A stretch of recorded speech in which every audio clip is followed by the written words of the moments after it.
where the rich would live and the poor would go, and all my sorrow, oh yeah, will soon be over.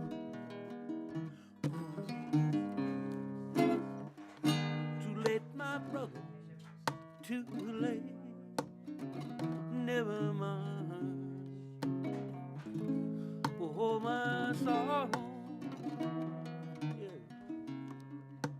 Oh, my sorrow, soon be over.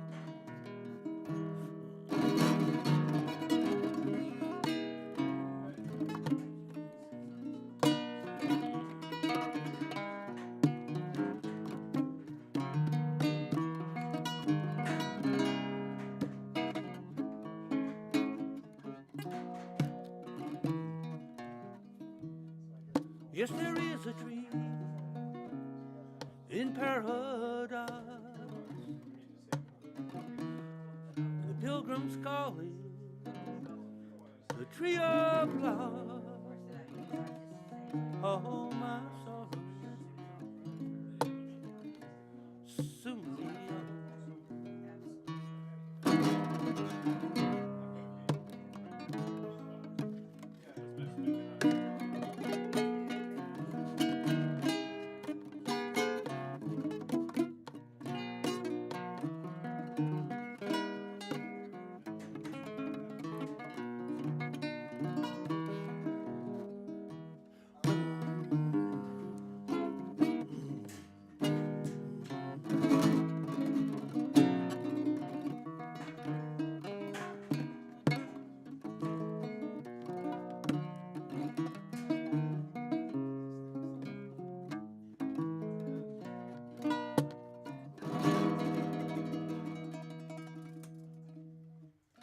All right, thank you. Bum, bum, bum, bum, bum, bum. Bum, bum, bum, bum. Bum, bum, bum, bum.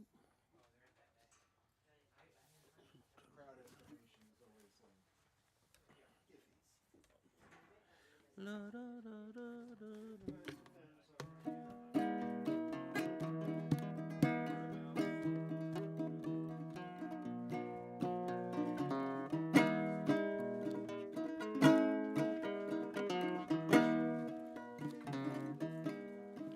Well, I'm blowing down this old dusty road. I'm blowing down this old dusty road. I'm blowing down this old dusty road. Ain't gonna be treated this way. Yes, I'm looking for a job and honest pay. I'm looking for a job and honest pay. Hey, my kids need 3 squares a day. Ain't gonna be treated the same way.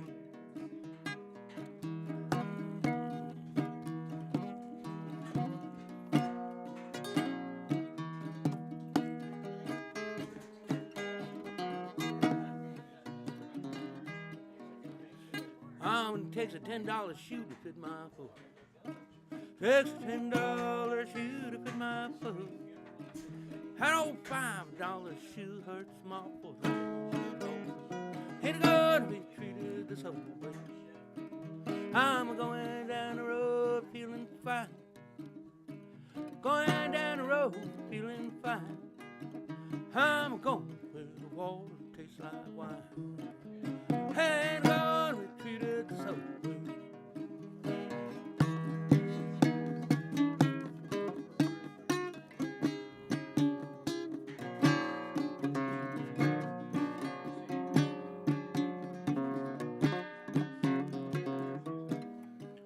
I'm blowing down the road feeling fine. I'm going down the road feeling fine.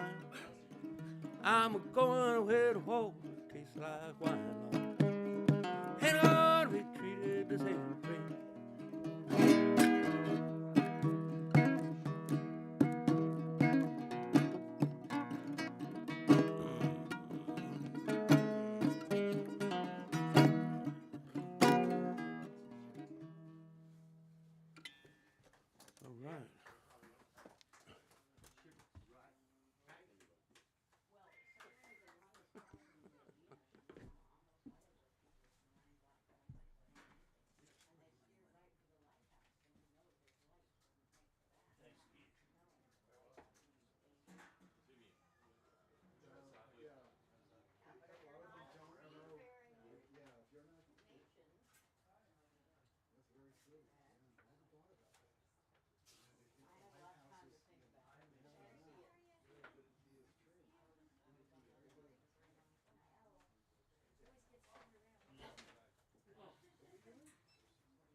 La, da, da, da, da, da.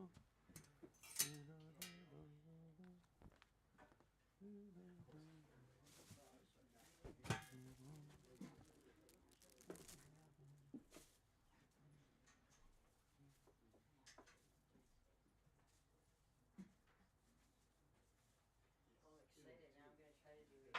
That really started. And that game of, you have to check all the country, you have to check in and ask for your asylum Switch out, yeah. in the country that you land I in. haven't started. And that has been the excuse that they've used for all, for keeping the problem in the South and not letting it go north. And If I do get another one done, then I'll just take it down and yeah, save it for you. You haven't been excited for I'm a looking for the I like that. Everybody will like your I like the little faces. Well, the Germans did take in 1.5 million. I know it's back here. Oh no, I think it's.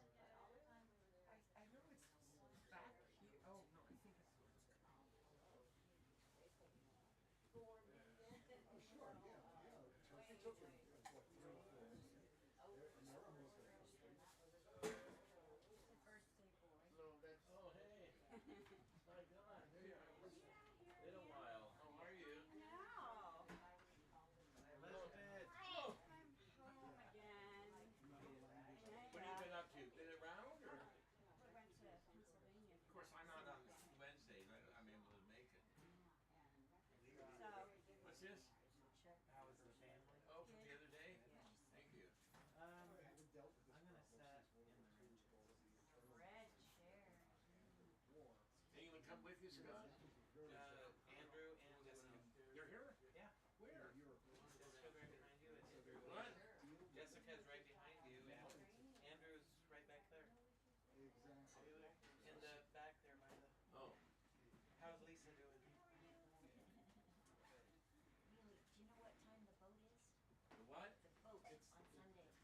Bobby, do you know what time I think it we is? go at 11. Something like that. I'll find out. Early, okay. I think so. Brought my own tongue.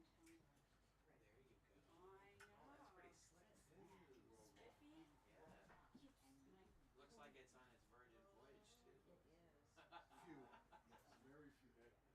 Keeps my right line clear. There you go. Well, we have our racist quotas, right, which are totally scandalous, but we stick to them. Christian country. I think you should do something nice for next year.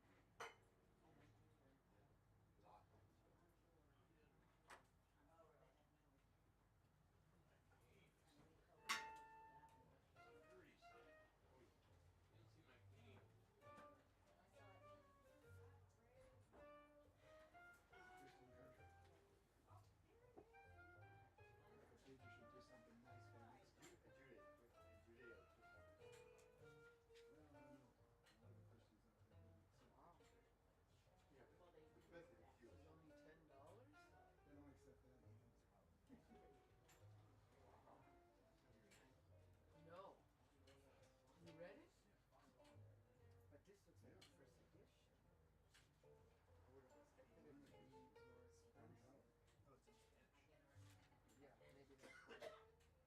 But it looks like a first edition, doesn't it? That's the same edition that I have, but I I think it came out in 2 years later, which is the same. Doing your art for humanity. Published posthumously. I just send them. There's like there's supposed to be 5 different books. He had essentially finished it. He was just editing it. He died. But there's like 300 pages that are just very graphic descriptions of unsolved. I don't think I'm gonna use this for a while. I already have enough with reality. You're back here for a month. Heavy one. Have you read back for a month? This one. So you done. Like 3.5 weeks. Oh, okay. Nocturno de Chile. Just one. It's short. You can read it in a couple of days. That's right.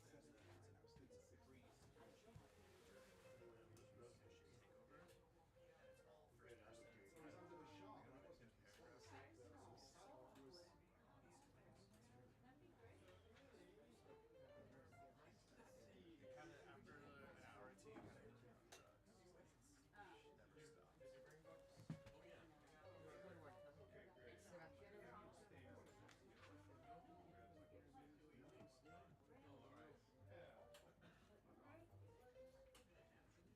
Like, It would be a spoiler if I told you, but there's a particular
neighbor that was coming, his wife's wife, mother is sick. You know, it's like it's just that all these things bar mitzvah, but then that's the way it is, isn't it? Yeah, it's a beautiful day, but it's also a very It's a great day. But you're a group of people. You're very well, I made some copies of it. I want to use it.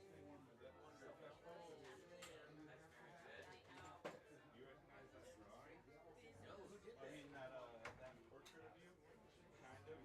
really. So it was the why don't we show him the poet as well as Oh yeah. So maybe there's a couple free seats here. I or just you been want to go dealing on with this? this. Is that how you got I've out? been dealing with the Well, you can move mention this. up here, Andy Clausen. Do you know who he is? He's a wonderful Is that poet. chair being used Married for to wine Pamela or for Twining in Woodstock. Is that? Oh, He's died.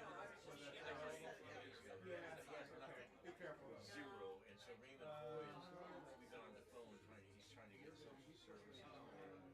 Hey, it happened to Joaquin Bay the same way. Peter Lamborn Wilson, a man of great talent. So we're dealing with that. Figure out whether they Yeah, Hilton. Good to see you, man. Hilton. Man, how's it going over there? Good to see you. It's been a while. Been a little too long. Yeah. Just talking about Andy Clausen. Do you know him? Well, he's a poet in Woodstock. His wife, Pamela Twining. They're both great poets. She died, so I've been all morning consumed with trying to figure his life out. Buddha warned you have to end. No one's going to take care of you. No one will. You know. And someone's sitting there, Elizabeth. Anyway, that's what we're trying to do. Come on. Have a couple people read before me, so I'm going to start with some stuff I wrote at age 14. It's in my collected, by the way. That does look like a fanny. Well, you know, Charles Bernstein did the forward to the book, and he said, I can't believe. He said, I can't believe these are by a 14-year-old. I guess, you know, it's just amazing. I don't know where my mind was, but. same place. So how's your family doing? Pretty good.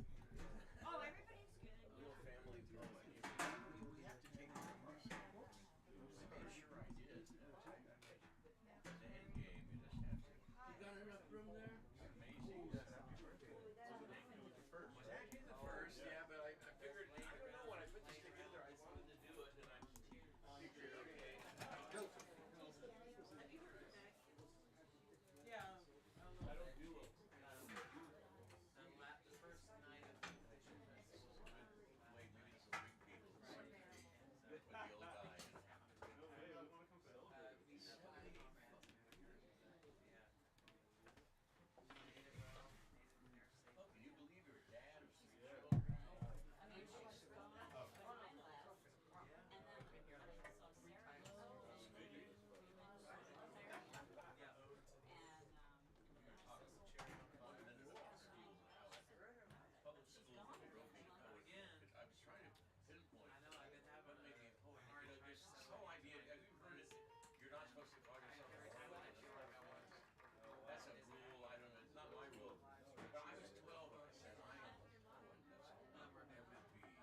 been here for Neeli's meetings. He's been here for several of Neeli's Yeah, meetings. you all can keep your line in your hand right now.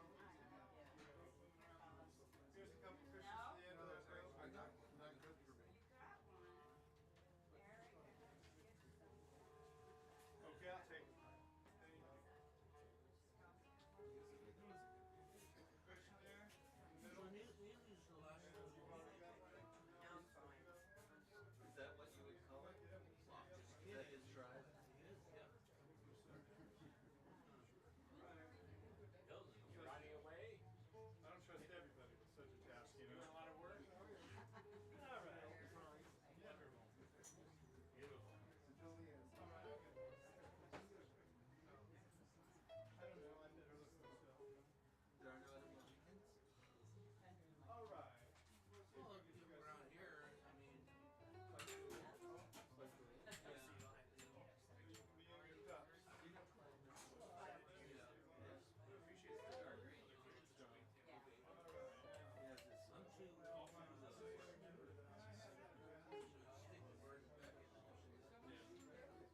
stick with Art Beckett. He'll come by again. It's just I don't go out often to read myself. Mostly doing wine. Literally. Well, I don't have. All right. Oh, you're done? Nowadays, everything happens in times a lot of not being able to have life. All right.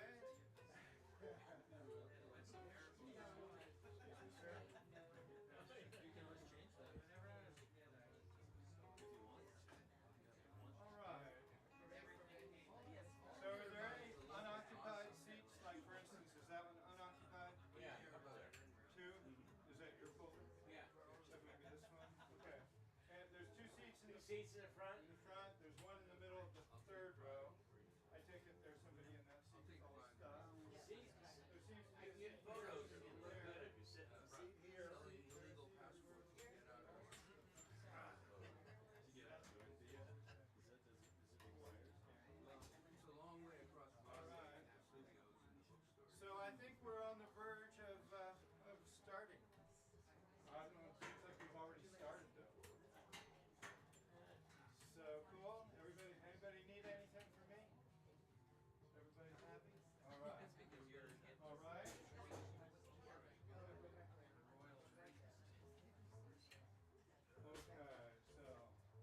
So very good then. All right. So this is it. So I don't know. Is this amplified? I don't know. Are you hearing anything from it? Okay.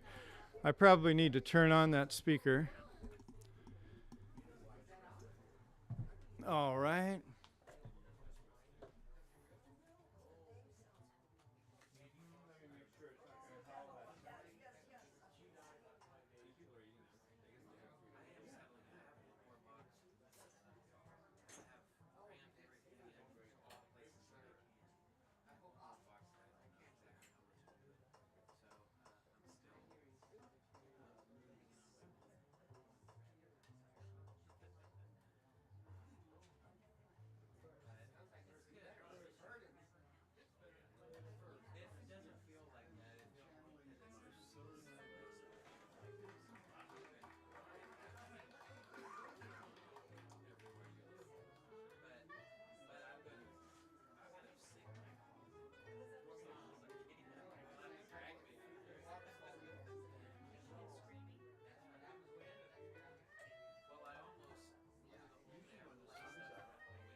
Test, test, test, test. 1, 2, 1, 2. Testing, testing. 1, 2. Testing, testing, testing. Hello. Yes. 1, 2. Testing. What? Testing, testing. Getting a little feedbacky. Getting a feedback. Test, test, test. Still a little ringy. Ringy dingy. 1 ringy dingy. 2 ringy dingies. Is this a reading already? All right, we're good? All right. Okay. Eric Walker, ladies and gentlemen. Eric Walker. Neely's neighbor. All right. So let's see. I got a couple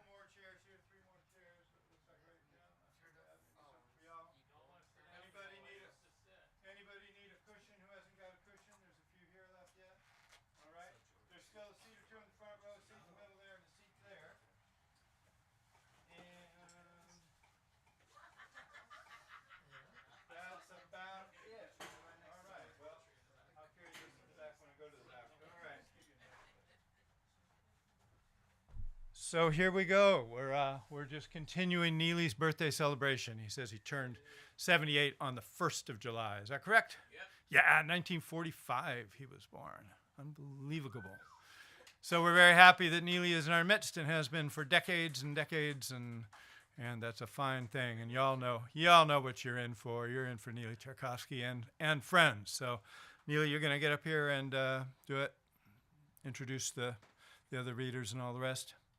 Okay, come on up.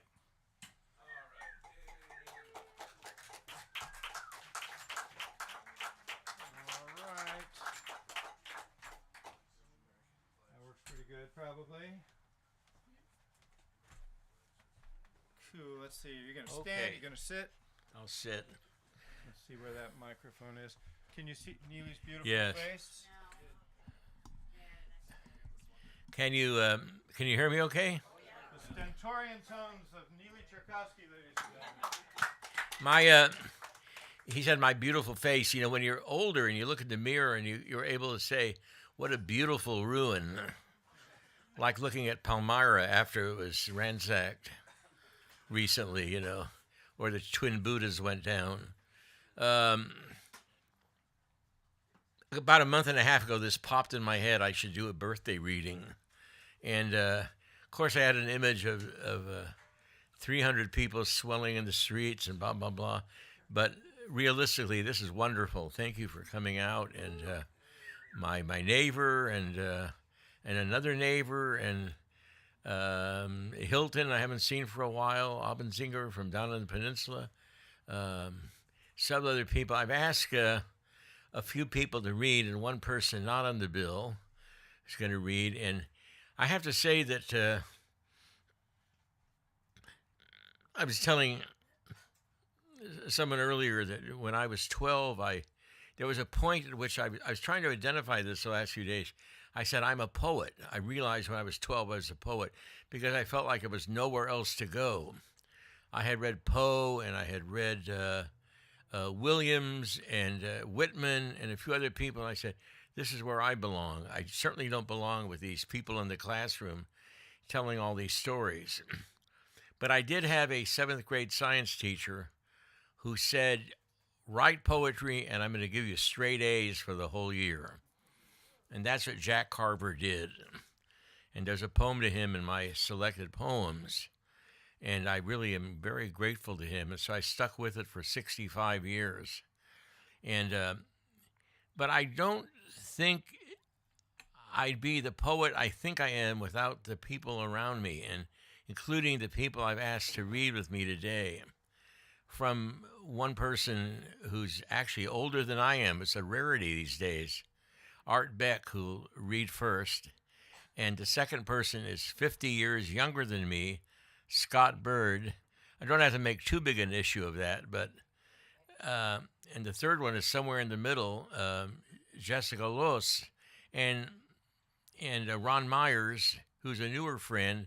They all mean a lot to me, and they make my poetry much better than it might otherwise be, because it's all about, first of all, it's about you're talking to yourself, but you're always talking to the other as well.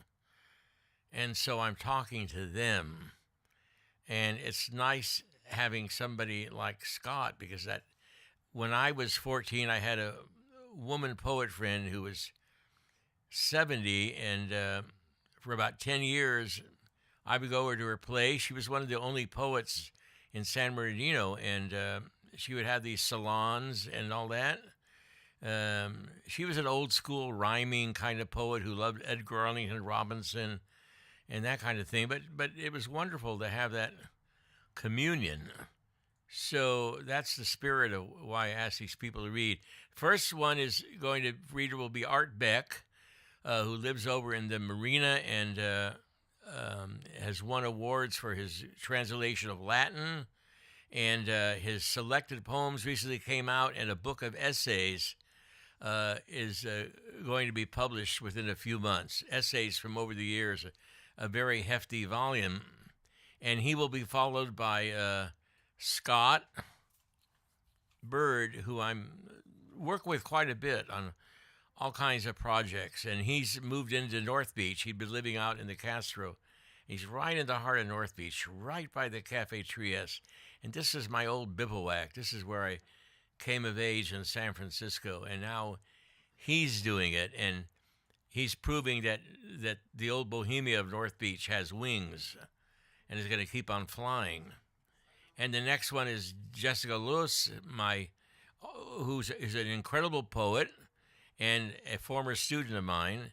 And both Scott and Jessica have books scheduled with Lithic Press, the people who publish me.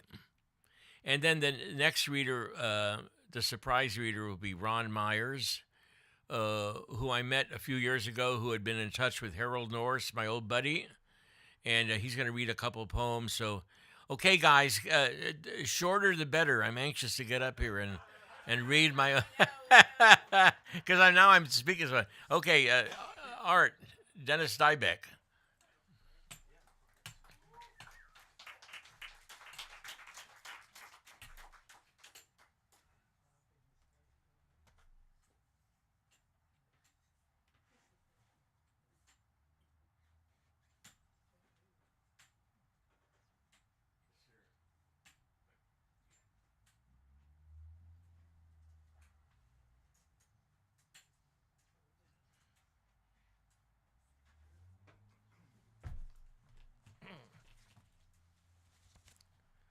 Oh, thank you, Neeli. I'm going to read a couple of very short birthday poems. Which poems? Birthday poems. And they're old. Some of you may know these, or at least one of them. And to tell you how old the poems are, they're talking about angst over turning 50 in the last century. So, can you hear me better? How's this? Better? Okay? Yeah. Okay. These are some really short sketches of middle-aged birthdays. Self-portrait at 51. Like one of those paintings painfully constructed by schizophrenics, with the artist occupying a tiny corner of a huge, curious canvas filled with flowering trees, chattering animals, blue suns and moons, and an overwhelming sense of loss. This strange new world is what you get for living so long. Little by little, day after day, you realize how much larger life is than you are. 52, the age of wisdom. When something changes in the way you see things and you can't be led by the nose anymore. You finally remember what you knew all the time, that beautiful young women have the same helpless lust you do. They just no longer have them for you. Congratulations on your 53rd birthday. With hardly an effort, you've already lived longer than Rilke, Mozart, Jack Kennedy, and Jesus Christ.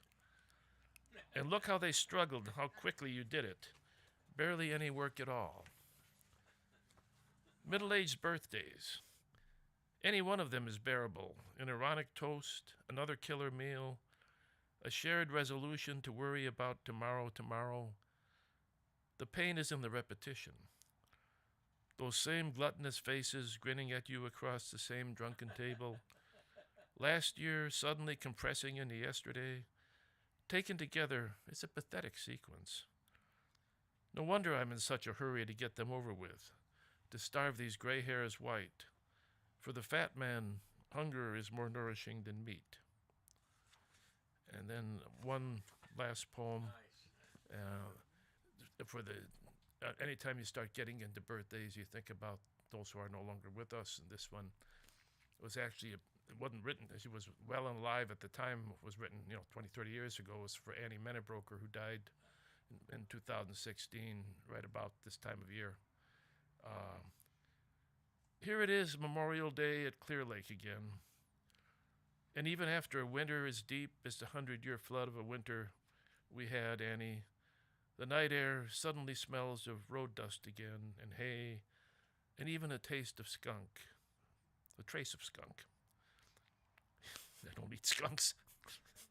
It's only 2 weeks since serious rain, but the hill grass is already turning blonde at the roots. Not quite yet, but soon enough, and all of a sudden, I think we might have another summer. Is it a consolation of age that sometime around the middle of flu-shivering January, we forget just how nice July can be, so that each new summer becomes a fresh revelation of how bright and quick that fire was before it sputtered into smoke. Except when this year's over, I'll be 55 and you'll be 59, Pumpkin. And while the short years somersault and rewind themselves like elegant wristwatches, our bodies keep their own straight-ahead digital time. 50th birthday parties remind me of Christmas, Annie. A reckless festival of candles against a patient, relentless night. And I remember your party, how you began the celebration a good 2 weeks early and carried on like the champagne queen until the month was over. You were an inspiration to me, hiding behind the curtain and peeking out the window of what's next. For myself, when the great day came, I kept as quiet as a burglar, hoping to steal my holiday without paying the usual exorbitant price. Well, all that's behind us, and so quickly, too. But I wonder if, like myself, you sometimes find yourself in the middle of a dream, realizing you're such and such an age and wondering how this thing could ever be. What is it in our dreaming selves that's so startled the time has passed? What is it that's beginning to mourn, even in my deepest sleep? What do I have to let go of to fly?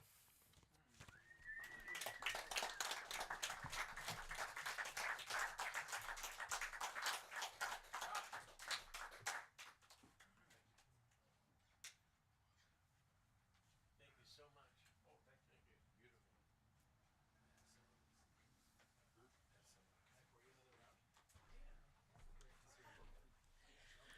Beautiful. It has been a really great pleasure being Neely's friend for the last couple of years. He called me up on the phone, some of you might know this story, and said he'd like to have me over for lunch at his house. And I said, what can I bring? And he said, bring me the Nobel Prize in Literature. And I said, well, I went to Trader Joe's, Neely, and they were all out. Maybe I'll try Whole Foods. But it's really wonderful to have Neely as a friend. He's a terrific friend, as you know, all of the comrades and friends gathered here today. And the first poem that I'll recite is one that I wrote, and then I'll sing a setting of Yeats, the Lake Isle of Innisfree, which is Neely's favorite Yeats poem. And he actually shares his middle name is Innes, so there's a connection there. But I saw the bald peak of the mountain give way to ice caps and snow, and I watched the river flow down to a trickle. I watched the lumber poor carpenter falter in the streets and barter his last dime for a nickel, and I watched the young girl learn how to paint before she learned to write. She taught me how to see fish swimming in the trees. I watched the Navajo grandmother ladle a finger's well to slake the thirst of her dying flock of sheep, and then ladle one spoonful more to slake her own red dirt throat. I watched the mother redwood teach her children to sweat in their red coats as the spider-woven nape of fire swept the forest floor. I watched a young man take his first steps through the threshold of an open door and dance.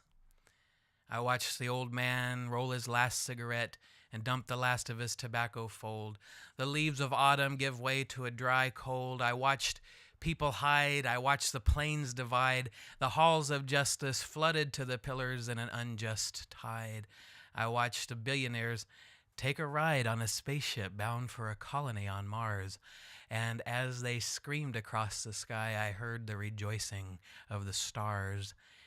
I watched all of these wicked, wicked things in their dying throes.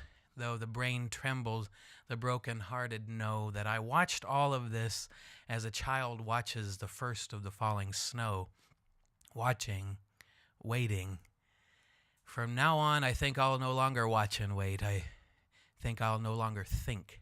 From now on, I think I'll just sing. I will arise and go now, and go to Innisfree, and a small cabin build there, of clay and wattles made. 9 bean rows shall I have there, a hive for the honeybee, and live all alone in the bee-loud glade. And I shall have some peace there, for peace comes dropping slow, dropping from the vales of morning to where the cricket sings, where midnight's all a glimmer and noon is a purple glow. I hear it in the linnet's wings. I will arise and go now, for always night and day I hear lake water lapping in low sounds down by the shore. Whether on the roadways or on the pavements gray, I feel it in the deep heart's core. I will arise and go now, and go to Innisfree, and a small cabin build there, of clay and wattles made. 9 bean rows shall I have there, a hive for the honeybee, and live all alone in the bee-loud glade. Thank you. Thank you, Neeli. Happy birthday, Jessica. I'm coming. I figured.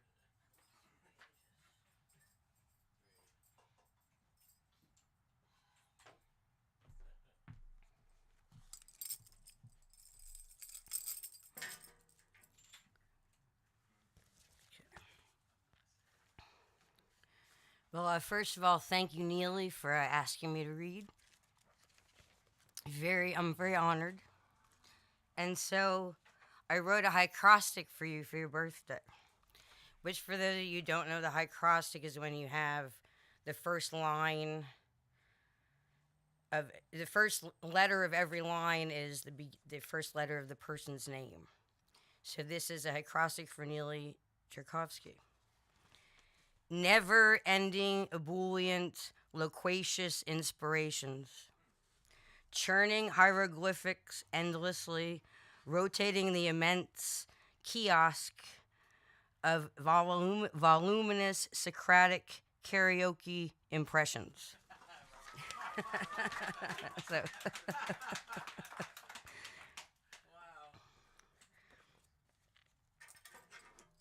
this is called Sog.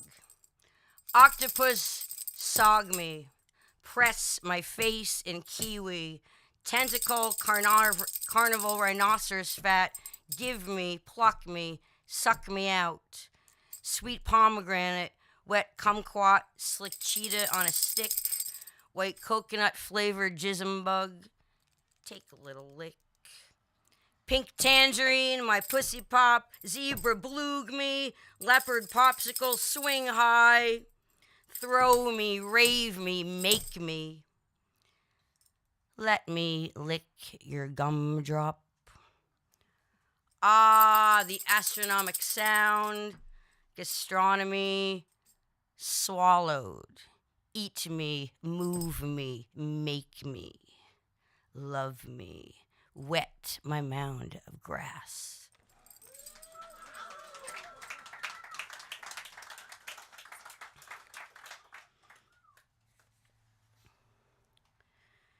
Ravens of Juno. Oh, shit. Yeah, this is my bookmark. Ravens of Juno. They come in spring and fly in a blue Art Beck sky. They use the wind to fixate, to heckle the duende. So much for Amaya, Lorca, and Isadora. The ravens are Messiaen's silent prayer. They are the dark spot that dances on Cecil Taylor's anorexic heart. The Adirondacks. The clouds have black spots, but rain is an illusion. The green tennis ball rests in oatmeal blades by the placid lake. The small child skips alone, looking for the ball. Nobody wants to play. Her curls droop.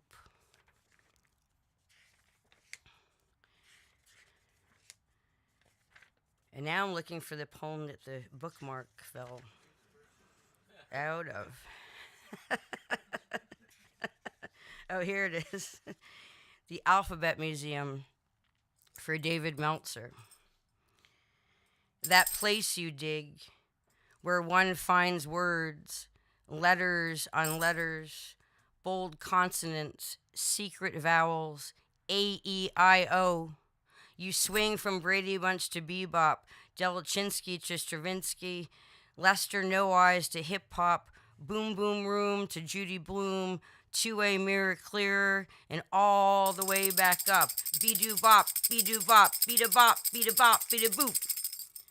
Gave you a Valentine in your box next to mine, alphabetical order A, B, C, D, E, F.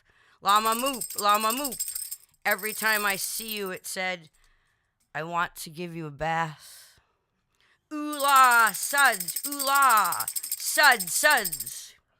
We made out in specks, wine glasses of letters on letters. The Alphabet Museum, that place you dig, I want a bath. Beat a boop.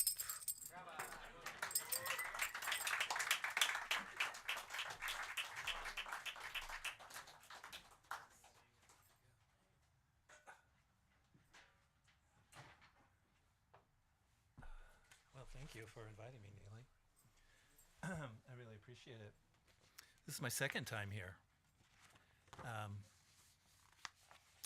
But let's see. Here's something that might, hopefully will play well. This is called Sound Breaking Poet. Let's see.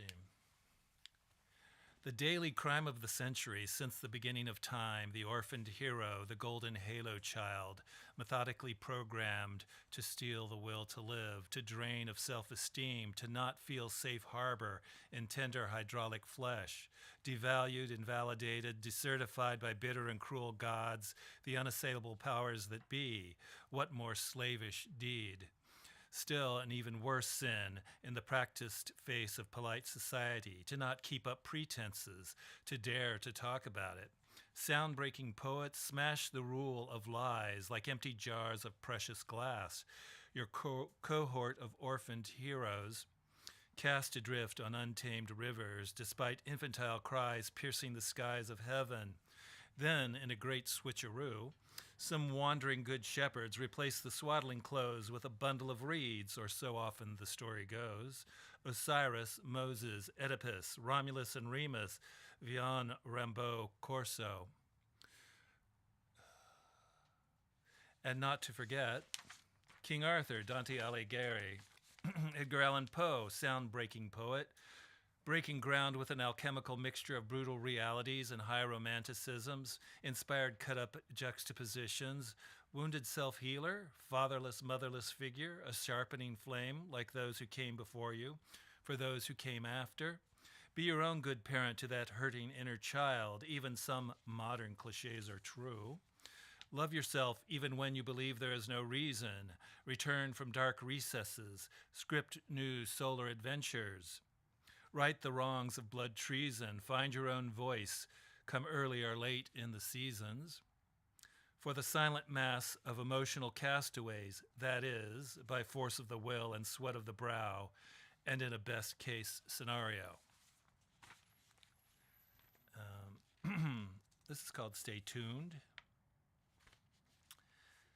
Hail scored my building, peeling the paint down to my last nerves. An Olympian bolt hit the peaked roof of a postcard Victorian across the street, electrifying the air, standing my vestigial antennae on end. It's hard to focus on just one thing in these information overload days, shamanic journeys through hyper-mediated streaming universes, but these electrifying events captured my full attention like few things since arriving in San Francisco from the swimming holes of Indiana back in 1978, a stormy political season.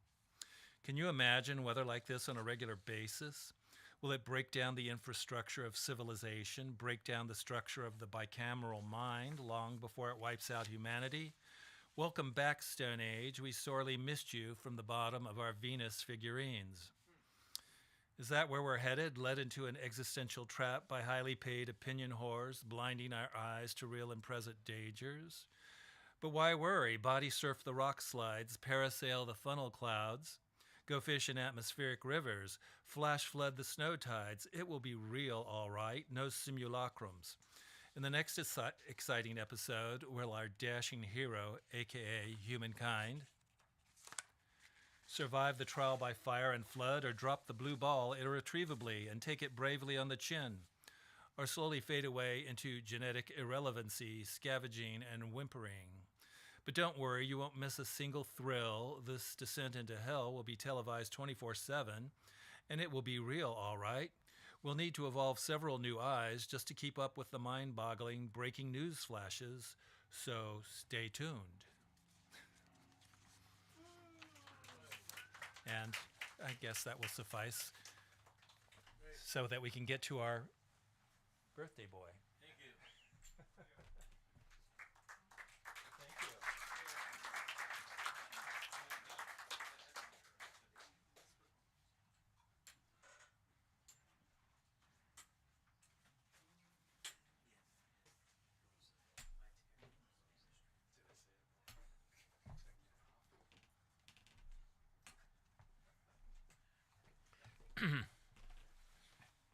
All right. Thank you so much, the four of you. I wish I could practice such brevity. When I read to myself, it's just such a delight. I just can't believe it. It's embarrassing. There's some books for sale. The one on the top, you could just, if you want it, ABCs, that's a great book. You could just pay me. The ones on the bottom, you can buy, and it goes to Bird and Beckett, the whole, my gosh, the whole thing. Because the ones on top I had to pay for.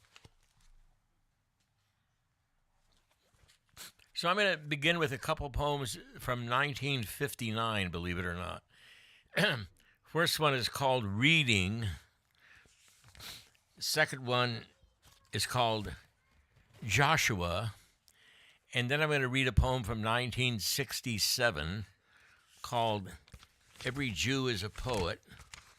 And then a poem from 69 called I Thought of Whitman. And then I'll do another set of reading. Once I read at Venice in the stone shop mortuary and kissed my audience with strange words that seemed to settle far out at sea on a fog bank. There were cheers from invisible gulls and trams on the boardwalk outside where the audience evaporated on a limb of salt.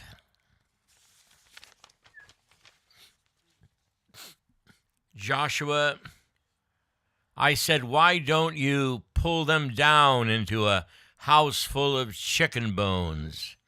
And he laughed at me, and I sat there with thin books, and I read to him about birds and armadillos and roaches, and he sighed and yawned and told him, why don't you cave in the chests and spit on their bellies? Joshua, I am behind you. And he eyed me suspiciously and laughed and gave me another drink. And we made it that night with some slave women and were too tired next morning to slit anyone's belly. I said, let's burn down the walls and poison the water and desecrate their temple. And he winked at me and he gave me another drink of wine.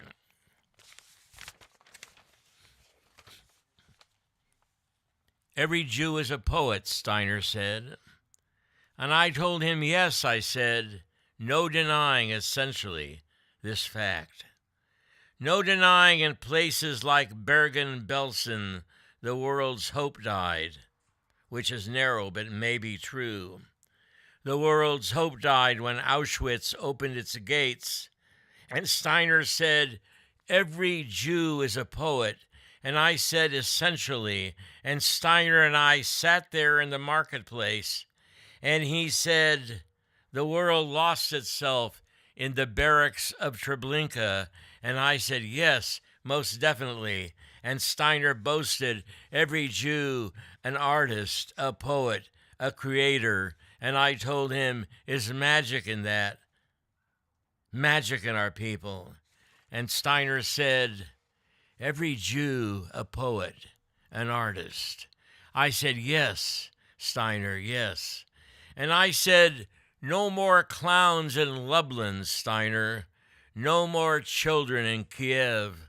No more old ladies in Krakow. I said, Steiner, we have lost our magic and soon shall be dead.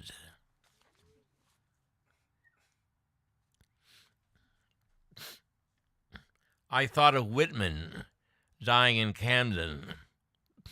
I thought of nail polish on my mother's table, and windows pointed to a dark morning with silver clouds and Santa Fe without its roundhouse. I thought of Emerson. I thought of apples and my empty pockets, my funny notes, my photos, my irresponsibility, my thoughts of suicide, my last bottle of beer, my joint of marijuana, my intolerance, my hatred of anyone out there in an army and war and armored ships. I thought of tambourines and my sister's dance recital and Randolph Hearst, who built a castle to protect himself from death. But there is no protection for any of us. And this is good to know. As governments create fascism, there is no escape, no way from blowing one's nose or belching or going insane or committing any number of follies. I was sitting in my bedroom thinking of Whitman and Emerson like a South American banana lying in his coffin. I thought of IBM and St. Dominic. He set fire to himself because nobody was clean, including himself. This brought him sainthood. I thought of Hank and Marina Louise and elm trees lining the lanes of Massachusetts. I thought of Gracie Allen, funny lady.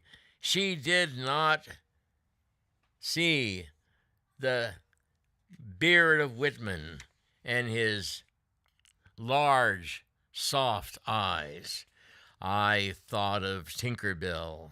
I thought of Huey and Russell and Samuel Long. I thought of Bogart and Flynn and Spencer Tracy. I thought of standard stations and standards of literature. I thought of streets and the weak decisions of hidden men. I thought of walnut groves on the trees. I thought of 15-year-old boys prompted to be ebbing and flowing, growing into old and toothless men. I thought of mud flowing genuine on the bottom of American rivers, fine sunset of our ancestors, the ebb and flow of 15-year-old boys. I thought of these same young men fascinated by the black hair growing on their bellies, showing us for the first time. I thought of smut hunters and guardians of traditional art, and Plato making it with a young student, and rabbis of Hamburg heritage, and policemen and heavy thighs wanting rebirth, and the awakening of skulls. I thought of Labor Day and women in excessive labor, and peasants laboring for women, and a dusty crane on the sunset. I thought of the cops. One man slips in another.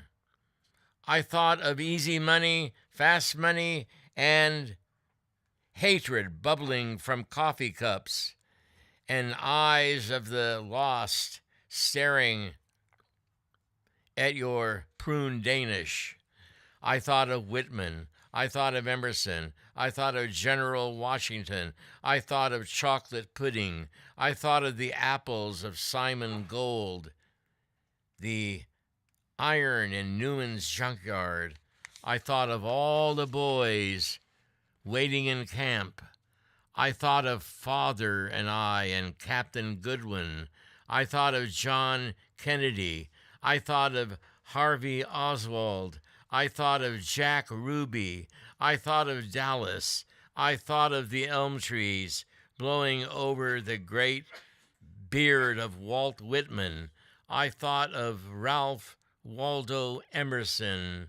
Apples like apple blossoms, a clean fascism, a gentle anarchy.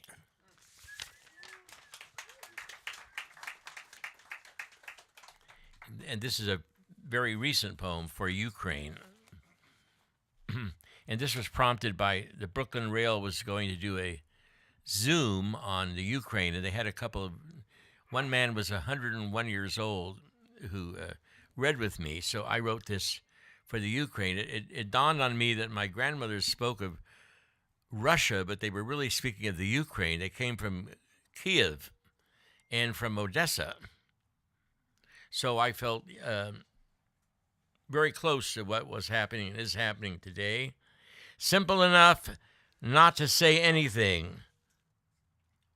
Let it slide and watch almond trees swaying in afternoon wind of our schoolyard. I thought of the war, no victory, only a spare tire left roadside. One last man singing Waltzing Matilda on a beach in Australia I'd seen in a movie when I was a kid. Many wars around the world as I sit lakeside or hike into the wilderness. I'd sit in college classroom wanting to say something. Nothing to be said. Man is a fallen leaf. Russian troops advance through the field, punishing the world. Peace, a tattered evil. I should have said something, but I love the view from the bluff at Fort Funston, cawing of seabirds like airplanes over Scrub Oak. I wanted to say something when I was a kid, studying for bar mitzvah, but the rabbi commanded, suffer in silence. Let the nightmare remain. Now Russian missiles soar into broadsides and overheads of refugees. I'll keep silent to myself, walk the halls of our synagogue, 1957, 12 years after Hiroshima, Nagasaki. Is there wheat in the field even yet? Let us blossom like roses, so we may be so young. I see Russian troops making their move. I watch as people flee burning embers. I should have been alive before. That has never been possible. Men tried but failed. I should never have been so silent. Desire huddles in branches of trees. I stared out of the classroom window at the atomic age, listening to take deterrence. I know we were going to punish ourselves. If I had spoken, there would be no breadlines. If I had stood my ground, Ukrainian earth would rise with the sun. My grandfathers and grandmothers would have spoken of the land and its bounty. Mine father owned a mill, Granny said, near Kiev in Novograd Podgorny. She died and the world died. Birds wore cloth woven of wheat. That was the end until all spun out of control. This is how I see it. Thousands of years into the future, bare bones, rapid fire distortions, on and on, outlines, China, Russia, America, Prague, Budapest, Beijing, Rio de Janeiro. Do you make a paper crane out of madness and lay it before the shroud?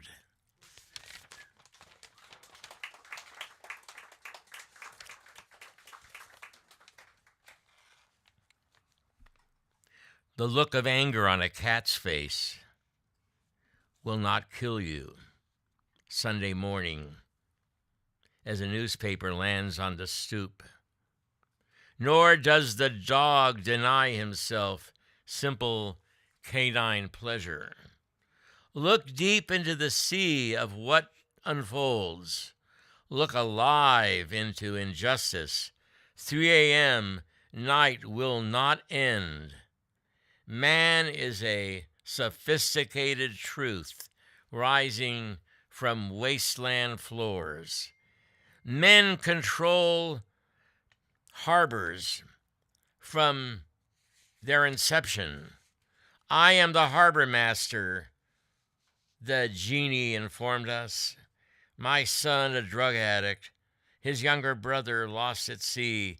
We line up the boats, as in tales of antiquity.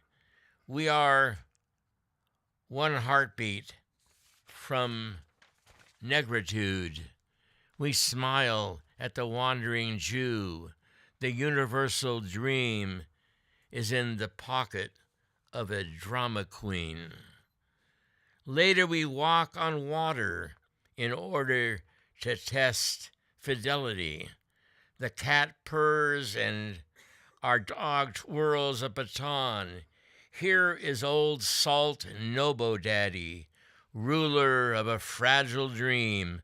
My daughter, he says, came dressed like an auburn gull over the western sea. Look, and you may see into hostile regions of the ocean past regret. He said, take a smile, draw seagrass, wait on the tide.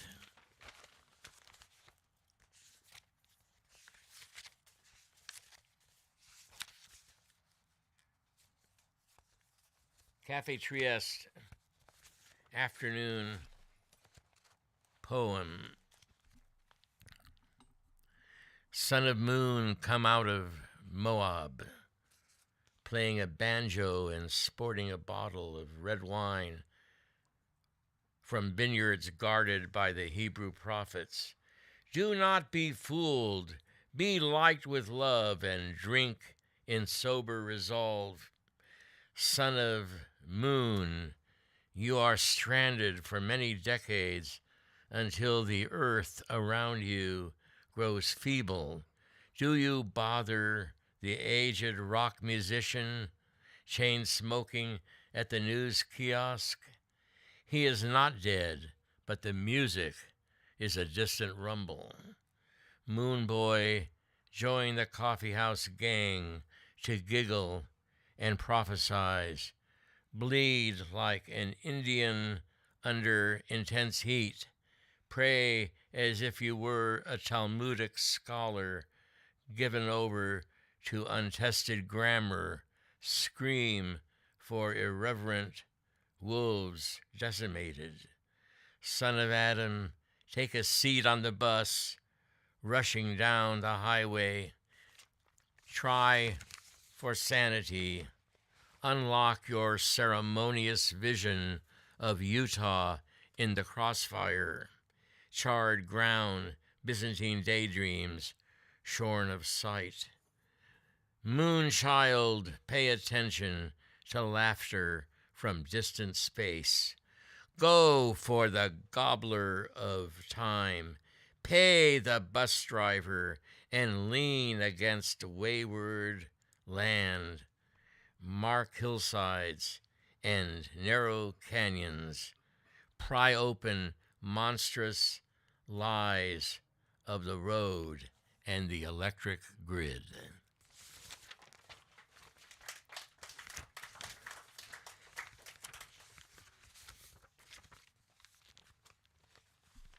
Bali.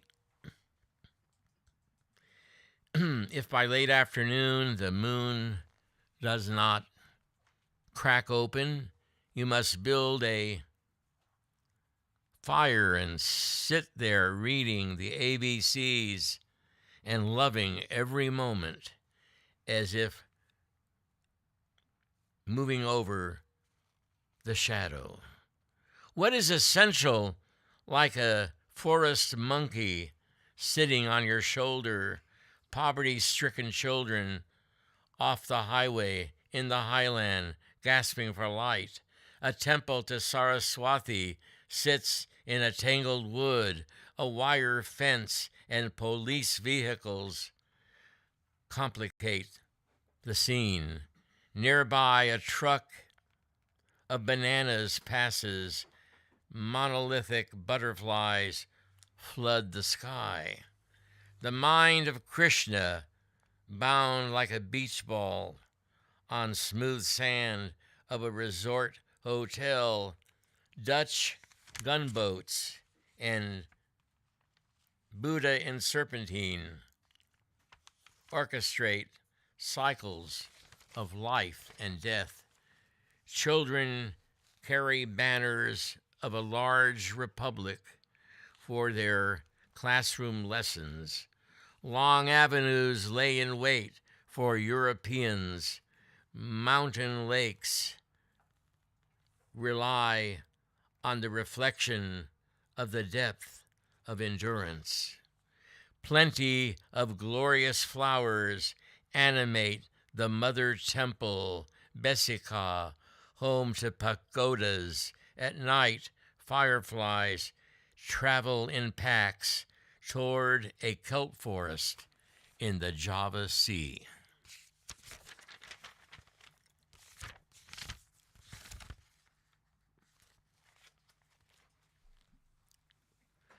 Come on, beautiful weavers, come from dark galleries. Don't be afraid of men in high places. Come on and take your place. Listen to the sun when you are sleeping. Take your craft onto the moon. Come down on infidels in the tower. Talk to the monarch butterfly as if you were equal partners in the unfolding journey. Come, weavers, and remain. Come rename the earth, redraw boundaries, sit tall in the saddle. Come embrace the candle makers, enter the kingdom one by one. Those of you who favor black robes, those of you who favor white robes, and the ones who walk in blue trousers. Open your angel for Dionysian noon. Spin a bottle. Spit in the gutter. We find you quite charming. Come sit at the potter's wheel. Labor at the spinning wheel. Weavers, you were at the bottom of the barrel. A few of you joined the Crusades. Let us ransack the asteroid belt. Do not live alone on the sandy bar. Invite Satan to walk beside you when tides roll gently in. In the old days, men hung tapestries. There were wild boars, herds of reindeer. It never stopped snowing. Lion held a shield. He shone his mane and smiled. The rabbit followed afoot, big ears bobbing. The noble lady held out a hand from her green terrace where purple butterflies might land. Weavers, why do cruel cops gather in stale hours to overdose? They fly to Vegas in moronic repose to belch and fornicate. Man is but a pin drop. You have to find new names. What a terrible imposition. We ended up owning the planet. Tomorrow it will be given away.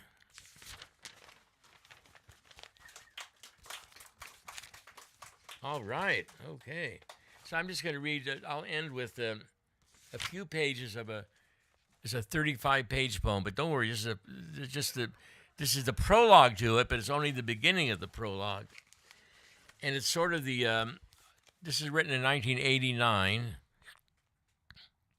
and it's for my mother, Claire Cherry, in remembrance. So I'm going to read the first couple of pages.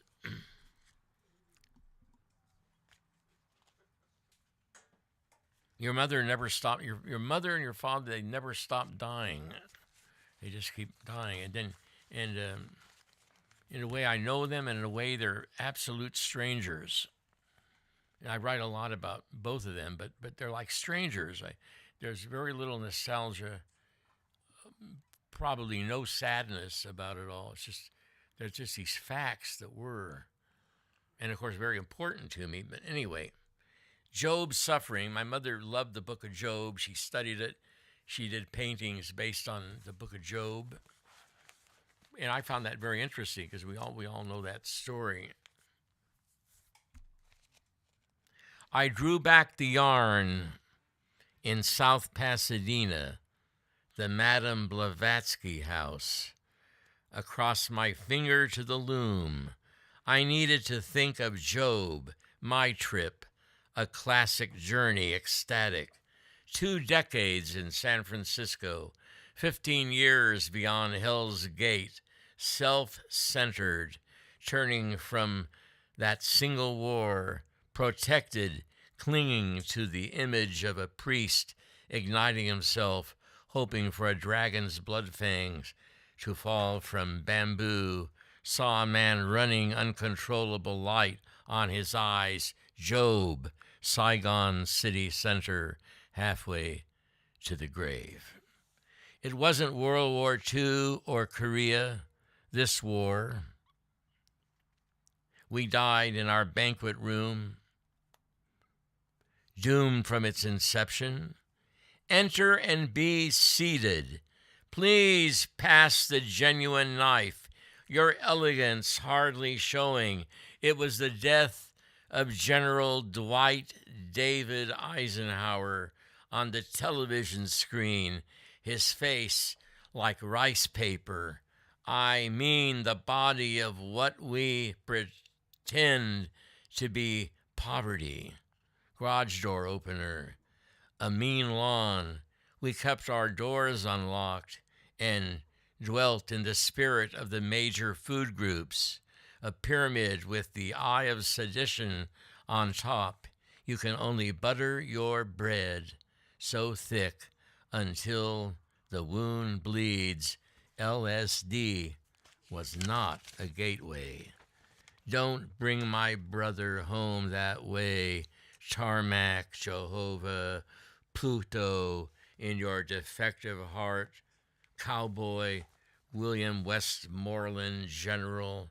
That room in which you find room to ruminate. Your poor kids in a yellow submarine. Gem of memory as children of our July picnics grow up to murder newborn song at the table of another people. See in your mailbox the prison poems of Ho Chi Minh Hummingbird, a warrior, warning fear of night, trouble with my heritage. Send for the Gorgon, go call the waiter. We want to sing 'Tis of Thee, to sing easily in the National Geographic, a man in picturesque garb, a woman unclothed. Go build your Star War, Godzilla. Escritor, muy guapo, hombre, hola.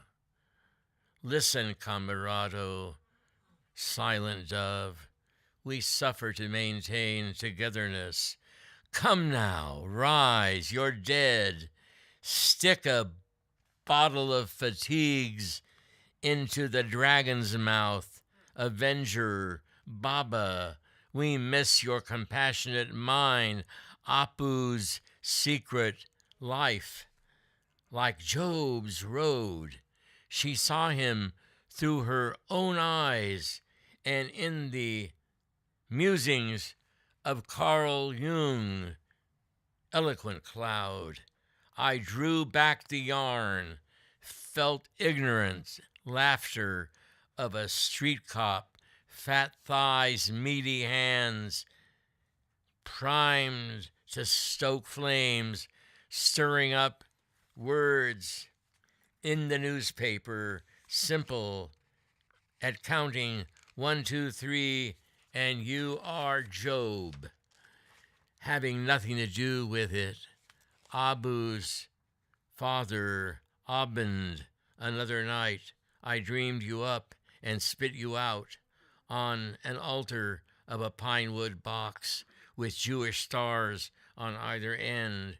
We're characters out of a mythology that spread like fire through the grass of summer. You're everything for me, biblical scythe, specter to be driven earthward, drawn over your fingers in an approximation of the heart of darkness. It's over now. It's off to the pharmacy, the Safeway market, gas station, silver sidewalk teller. Boring day. Got to get through it. Graying beard. My face gray. A laundromat window. I'm reading Don Juan. Imagine Julia dead and staggering. Near total recall.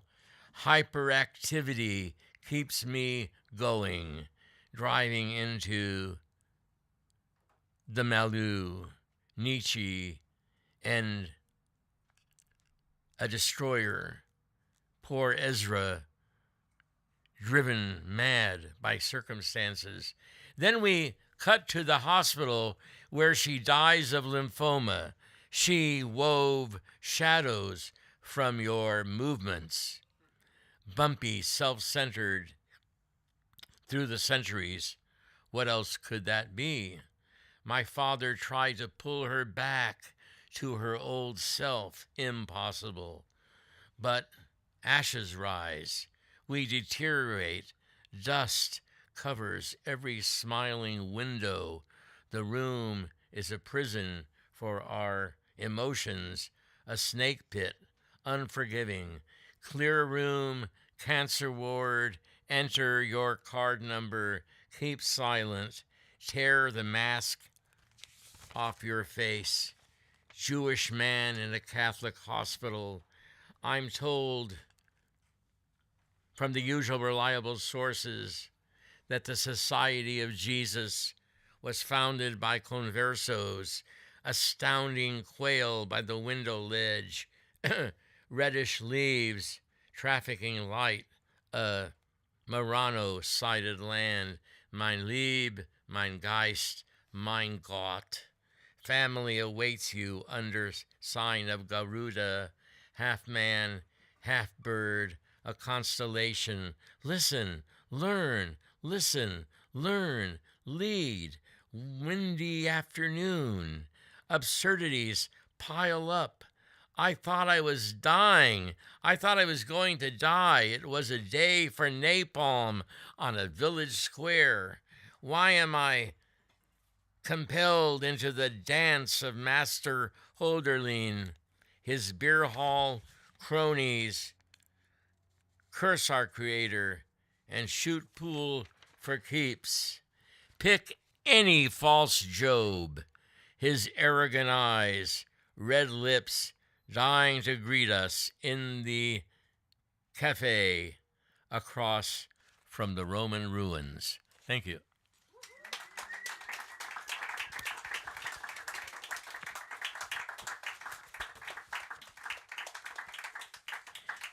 Thanks a lot. That's from a long poem. It's a mouthful. And some of those earlier poems were written in the last week or so.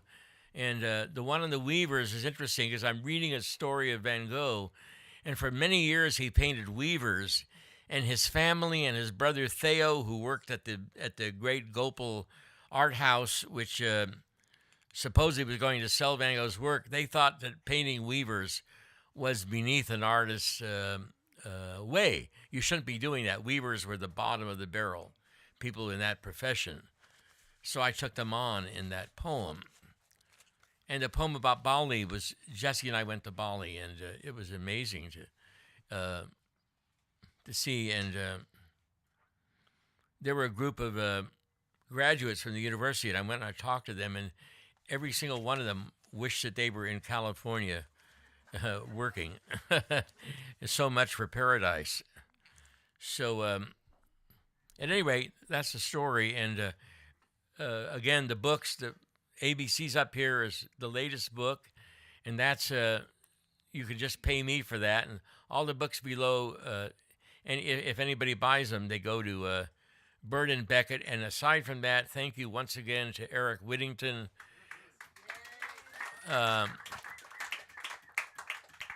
Stick around and converse with people, and certainly buy books, preferably mine, but the other ones are available for sale also. So, and thanks again to my pals for reading with me. Okay, thanks, guys.